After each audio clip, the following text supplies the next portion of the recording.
Well, hello. I'm Eliza Jones, and for as long as I can remember, people have been telling me that I should turn my wildly detailed dreams into short stories. Just for fun, I like to interpret my dreams, and some of the results are weirdly accurate, outrageous, or funny. With my tongue firmly in cheek, I'll share these dreams with you and the interpretations, along with superstitions, astrology, and other paranormal things. Welcome to Wouldn't Dream of It.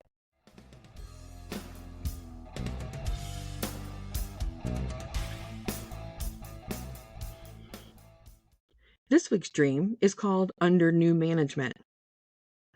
I was working in a place that I had worked before. The very front was outdoors, and for some reason there was a sort of a doctor's office check-in desk. The rest of the business was indoors with white walls alternating with mirrored walls and chrome trim. The back wall featured a raised desk with a cash register. The sales floor looked like a retail store, but it seemed to change frequently. Sometimes it would be well lit, but other times quite shadowed, and the merchandise would change from new clothes to used clothes to a hodgepodge of miscellaneous items. I think the check-in desk might have been some sort of new loss prevention program that monitored who was in the store at any given time. The current manager didn't know that I had managed this business before, but she had hired me as an assistant manager. When a guy who had been the senior assistant manager for a long time decided to leave, the manager hired from outside for his replacement. I tried to tell her that I had been the manager of the store before, and she should have at least considered me for the promotion. She did a cursory check, but found no proof of my previous employment in the computer. I explained that it might have to do with my name change. She told me that I would have to provide proof to prevent being passed over for future promotions. It had been so long that I doubted I could find any proof. The senior assistant manager who had left looked and acted like Daniel Levy's character, David Rose, on Schitt's Creek. He came into the business with tons of lovely sculptures, paintings, batiks, and clothing that he had made, and we set up his works as a gallery show in the store. I kept trying to get near him to express my appreciation of his work, but people kept pulling me away to do other tasks. A group that was in some way affiliated with our business showed up and had a party in the gallery. Our team had to clean up after the party, and then we had to clean up after tearing down the gallery. As we were cleaning up, I went through some old paperwork, trying to find evidence to support my status as a previous manager of the business. I really wanted to get promoted as soon as possible. That one was a little short. This dream's concepts are similar to those in episode 1, Family in a Box, so you might notice some similarities in the interpretation. Dreaming of a familiar place takes the dreamer back into their past to a time when lessons were learned. I worked in a place similar to the one in my dream many years ago. Did I learn lessons then? I'm sure I did, but what were they? That's when I learned the value of creating a social network. Even if it's a small one, it can be really important through good times and bad. When a dream takes place in a former workplace, the dreamer may need to apply an old lesson learned to a current situation. That's curious. This dream has pointed me toward a lesson or lessons learned 2 times in a row. Maybe it's time to reach out to my social network and make sure it's still healthy. Oh, right. I'm going to my high school reunion in October, so hopefully I'll be renewing lots of friendships. When I kept trying to speak to the artist who was my former coworker, I was repeatedly asked to do this or that other task. I guess this means that I was hard at work, which can indicate that if I work hard, I can achieve success. That's not very profound. I mean, being hard at work in a dream, advising the dreamer to work hard. Can you hear me rolling my eyes? The thing is, I don't really aspire to promotions or more challenging work anymore. I just want to be really good at what I do. Promotion or advancement of someone in a dream, whether it's the dreamer or someone else, predicts fortunate things, including the success of friends. Let me know if any of you get a job promotion, receive recognition for something, win the lottery, especially with the lucky numbers from the show, or if anything else fortunate happens for you. I'll even share it in a future episode, with your permission, of course.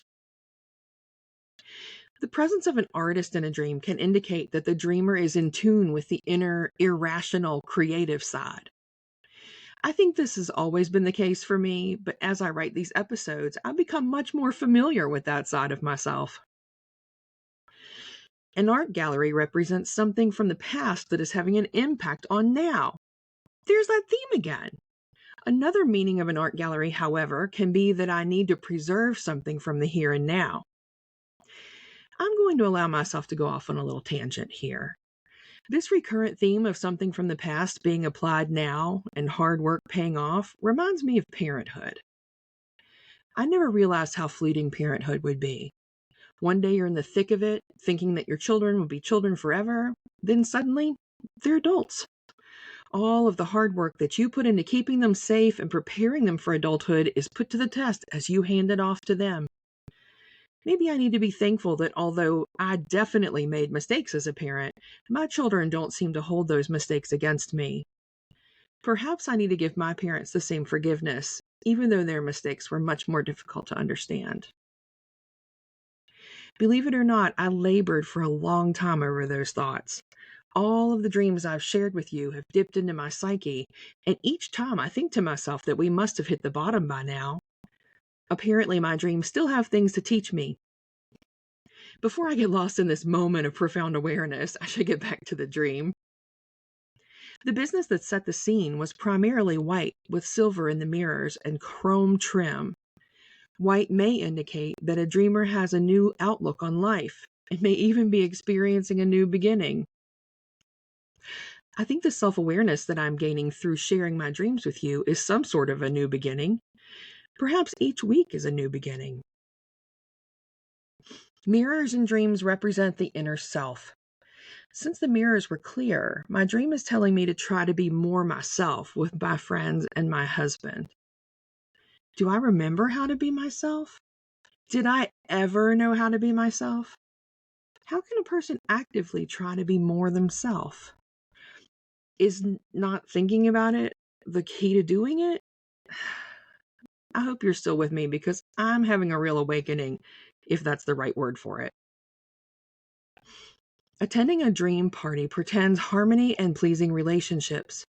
Cleaning up indicates the clearing of some negativity and obstacles as the dreamer embarks on a new part of life.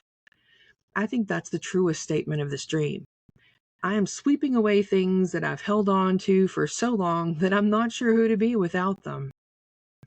Talking with you, my listeners, has been transformative for me. I feel like I'm entering a new phase of life and bringing all of you with me. I worry sometimes that I'll run out of wild dreams to share and interpret for you because I won't have any psychological junk to deal with anymore. But I have a really wild imagination. There should always be something to talk about.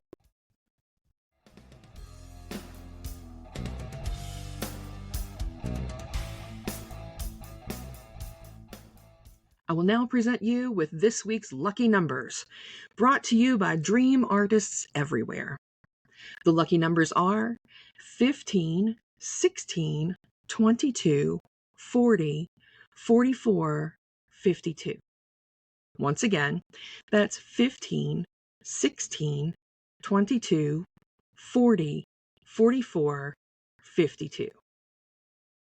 Speaking of luck, I found my first four-leaf clover by accident at the age of 7, and I have found hundreds since then. Somehow my far-sighted eyes noticed the difference between them and their three-leaved neighbors without even trying. On a few occasions, I found as many as 5 in just a minute or two. One sunny afternoon about 10 years ago, I was out for a walk with my first little sister, Becca. We were walking at a pretty good pace when I just stopped, and I think I even backed up a few steps. I bent over and came up with somewhere in the neighborhood of 5 to 7 four-leaf clovers. There were so many they formed a little green bouquet above my fingertips. I remarked to Becca, I really should have better luck since I find so many of these. I'll never forget Becca's reply. She said, imagine what your luck would have been like if you hadn't found all of them. That really gave me something to think about. I don't find as many four-leaf clovers now that presbyopia has made my farsightedness worse. I may not as readily see the subtle differences of a few clovers among hundreds of others, but I can see the trees around me beginning to turn their autumnal colors. This inspires me to continue talking about superstitions related to Halloween and all things spooky. Last week we discussed cats and crows, and this week we'll move on to bats and some spooky characters who are often associated with them. Witches. You thought I was going to say vampires, didn't you? All in good time, my pretties. Just bear with me. Bats get a bad rap because they live in dark, dank places like caves and abandoned buildings, and they only come out at night. Many cultures associate them with vampires, witchcraft, misfortune, and death, and this has been the case since ancient times. It is considered a bad omen if you're getting married and a bat appears in the church. My thought is, any flying, pooping critter in the church during a wedding is a bad omen. If you happen to be outside to see it, a bat flying thrice around your house is an omen of death for someone inside. I wonder what happens if you don't see it. Finding a bat inside the house may be an omen of death or disappearance of the people within. This is probably because some people believe that witches use bats' blood to turn themselves into bats to gain entry into houses. If a bat flies near someone's body but misses them, this may mean that the person is threatened by witchcraft. To keep witches away, the superstitious are advised to carry a live bat 3 times around the house and then nail its dead body beside a window or else to the door of an outhouse. Ugh, sounds like a great way to get rabies, in my opinion. Also, what's the difference between the bat flying thrice around the house versus being carried thrice around the house? The things people will do to avoid witches. In some countries, bats are symbols of long life and happiness. In fact, some believe that to kill a bat will shorten the life of the bat's killer. Other people carry bat hearts, eyes, or bones for luck or even invisibility. Chicory root is easier to get your hands on, people. Just saying. Witches supposedly use bats' blood in a flying ointment that prevents broomstick crashes, and people who want to see in the dark wash their faces in bats' blood. I guess some people haven't heard about the shortened life of a bat killer or hygiene. Ugh. Like the cats and crows in last week's superstition discussion, bats can predict the weather. Seeing bats flying early in the evening is a sign of good weather on the way. If a bat actually crashes into a building, rain is in the forecast. But if that were the only predictor of rain, it might never rain. You see, bats rarely collide with anything because in addition to being able to see, they have sonar. There was a time when people thought that bats were blind because of the haphazard way that they fly. As an extension of this misconception, they thought that bats would frequently collide with women's heads and get tangled in their hair. I can debunk this from experience. When I was working as a tour guide in a local cave, this little gray bat kind of befriended me. Normally, we didn't see bats in the cave because we turned the lights on as we entered a room and turned them off when we exited that room. Bats, being nocturnal, didn't usually hang out with us or our tour patrons. One day I spotted this little gray bat, and I started seeing it on every single tour that I gave. The bat actually became part of my tour. I would point it out with my flashlight several times on each pass through the cave. Sometimes the bat would dive bomb me or the patrons, but no matter how closely it flew, it never collided with anyone.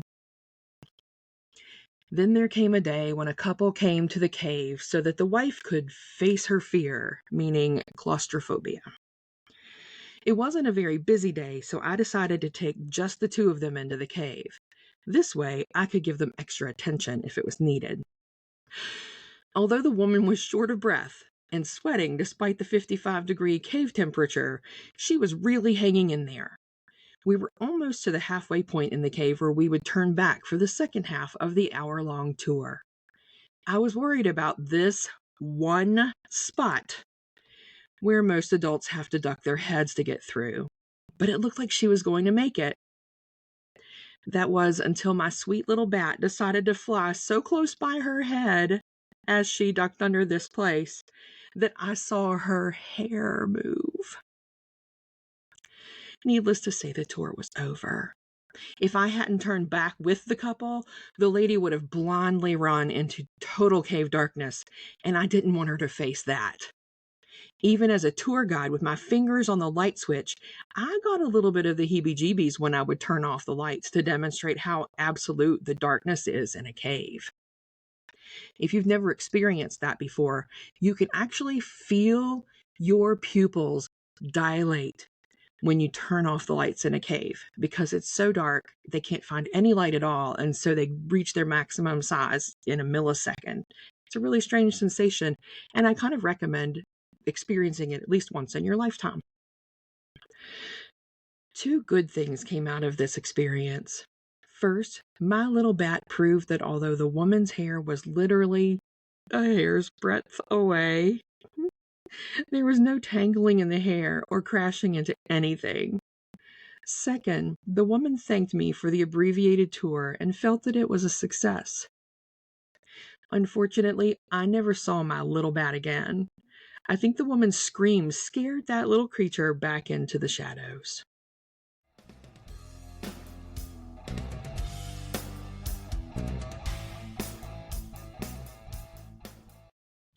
If you want to meet someone who won't be found hiding in the shadows, look no further than Libra. The Libra-born person will party for any reason on any day at any time. They will be the center of attention, busy demonstrating how many ways they can say, "on the other hand," to avoid being wrong or to avoid making a decision. Libra will avoid dramatic, emotional outbursts in public unless they are the ones being emotional and dramatic. This rarely happens, though, because Libra has trouble deciding whether to shrug off the situation or lose their mind. Oftentimes, when Libra decides to lose it, the opportunity no longer exists. If a Libra visits a career counselor in high school, they should be advised to look into a career in politics. They have an innate talent for saying many things, but nothing at all. On top of that, Libras can pursue whatever goal they set almost obsessively, and once they learn to control their more dramatic side, they can take down earth, water, and fire signs like they're babies. Libra will collaborate with fellow air signs, who probably are politicians too. To love a Libra man is to have the pants charmed off of you. Nothing is too good for the Libra man's lover. He'll marry you on Sunday and start an affair with someone he met at the wedding on Monday. As Oscar Wilde, a Libra born on October 16th, was quoted as saying, "A Libra man can resist anything except temptation." Confront your Libra husband about his indiscretions, and instead of getting angry, he'll drive you to your tipping point. If you're lucky, he'll be indecisive and distractible. If you're not so lucky, he'll be strutting his stuff in nightclubs while you're waiting at home with the kids. When he finally returns home, he'll keep you up into the wee hours expounding how his naughty behavior actually benefits you because you're better at handling the mundane things without his interference. He may be confused about the real world into which you have thrust him. Before getting married, his idea of the future was until the next day, and he thought marriage was a give and take. You give, and he takes. If you end the relationship, he may not even notice until he calls you for a booty call because he doesn't remember who you are. Loving a Libra woman is to win the romantic jackpot. She is everything you've ever wanted in a long-term, perhaps permanent partner, but you likely will be one in a swarm of competitors for her affections. She will be too busy looking in the mirror and touching up her already perfect lipstick to notice your suffering. She is a lover of excess. Shopping and self-improvement are where this characteristic will be most evident. Instead of making decisions, she'll just take it all. And by the time you're starting to be offered the senior discount in restaurants, she'll be full of silicone and barely able to move her face. If you and your Libra woman decide to part ways, she will grasp at you long after it's over, regardless of which one of you officially ended the relationship. She's not watching chick flicks and eating ice cream while texting you. She's making sure you're suffering while she sets up 3 dates for next week. Libras, all those fingers that are pointing at you now will have their turns later. Laugh it off and check out this fun story from Upworthy.com. If you're out on a first date with someone, you're probably asking yourself a lot of questions. Do they like me? Do I like them? Do I have spinach in my teeth? Did I lock my car? Should I ask them for a second date? Ooh, I think asking for a second date carries more risk than asking for the first date. Sure, you could have gotten rejected for a first date, but won't it feel worse if they don't want a second date now that they got to know you a little? TikToker Joe Brunza has a simple solution for the second date question. Her way prevents awkwardness and hurt feelings, and it leaves her date with a first date story that they'll probably tell their grandchildren someday. How does she do this voodoo? She begins ranting about the moon not being real. She says that her dates are usually speechless, so it doesn't even turn into a debate. By the time she gets to her argument that there are projectors in Greenland that create the effect of the moon, her date has decided not to ask for a second date. Problem solved.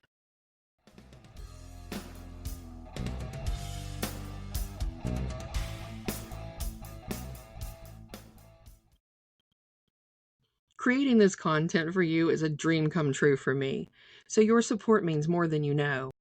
Please tell your family, friends, and coworkers, and anybody else you know about Wouldn't Dream of It so that we can keep growing. Wouldn't Dream of It is produced, written, and edited by me, Eliza Jones. Marketing assistance provided by Lapis Hale and Leah Wade.